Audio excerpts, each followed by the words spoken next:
UGC पर अब बुरा फंस गई बीजेपी। बिहार में भी दिखी सियासी तकरार, सदन में मचा हाहाकार, तेजस्वी यादव के सामने खोल दिया गया मोर्चा। नीतीश भी देख कर रह गए दंग। ब्राह्मणवाद ने बढ़ाई नीतीश की भी मुश्किलें, बिहार से दिल्ली तक हिल गई दिग्गज नेताओं की कुर्सी। सामने आई ऐसी खबर, पूरे बिहार में होने लगी फिर से अब यूजीसी पर चर्चा। यूजीसी की इक्विटी गाइडलाइन को लेकर शुरू हुई चर्चा ने बिहार विधानसभा में ऐसा मोड़ लिया कि बजट सत्र एक पल के लिए पीछे छूट गया और पूरा सदन सियासी अखाड़े में बदल गया। दरअसल मुद्दा कॉलेज और यूनिवर्सिटी में जातिगत भेदभाव रोकने का था, लेकिन बहस ऐसी दिशा में गई कि बीजेपी खुद बचाव की मुद्रा में दिखने लगी। विपक्ष ने इसे सामाजिक न्याय बनाम मानसिकता की लड़ाई बना दिया और देखते ही देखते सदन में शोर, नारे और आरोपों की बरसात शुरू हो गई। माहौल ऐसा हो गया कि हर शब्द तौलकर बोलना पड़ रहा था, लेकिन एक शब्द ने पूरा संतुलन बिगाड़ दिया, जिसे देखकर तेजस्वी यादव भी दंग रह गए और नीतीश भी सोच विचार में पड़ गए। आखिर क्या कुछ हुआ, चलिए आपको सब बताते हैं। दरअसल बिहार में सदन की कार्रवाई चल रही थी। भाकपा माले के विधायक संदीप सौरभ कार्यस्थगन प्रस्ताव लेकर खड़े हुए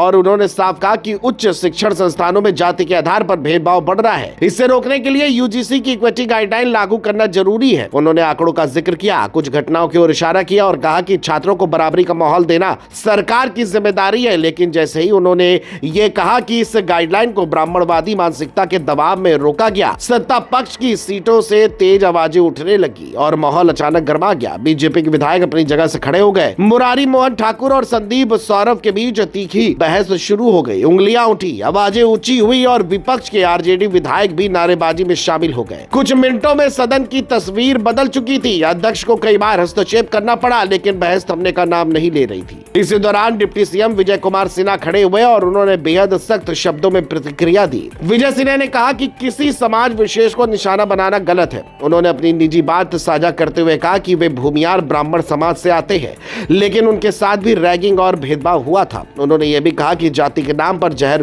घोलना ठीक नहीं है और संवैधानिक संस्थाओं के फैसलों पर सवाल उठाना भी उचित नहीं है।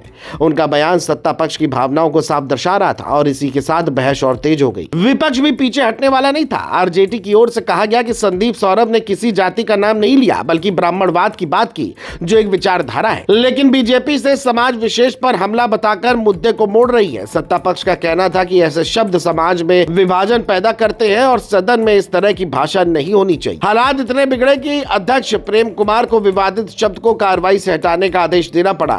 ये सब ऐसे समय में हुआ जब बिहार में आरक्षण की सीमा बढ़ाने को लेकर पहले से राजनीतिक खींचतान चल रही है। आरजेडी 65% से बढ़ाकर 85% करने की मांग उठा चुकी है और सामाजिक समीकरण पहले से संवेदनशील बने हुए हैं। ऐसे माहौल में यूजीसी की गाइडलाइन और ब्राह्मणवाद शब्द ने नई राजनीतिक रेखा खींच दी है। तेजस्वी यादव की मौजूदगी में यह बहस और भी प्रतीकात्मक हो गई, क्योंकि विपक्ष इसे सामाजिक न्याय की आवाज बता रहा है, जबकि बीजेपी से जातिवादी राजनीति करार दे रही है।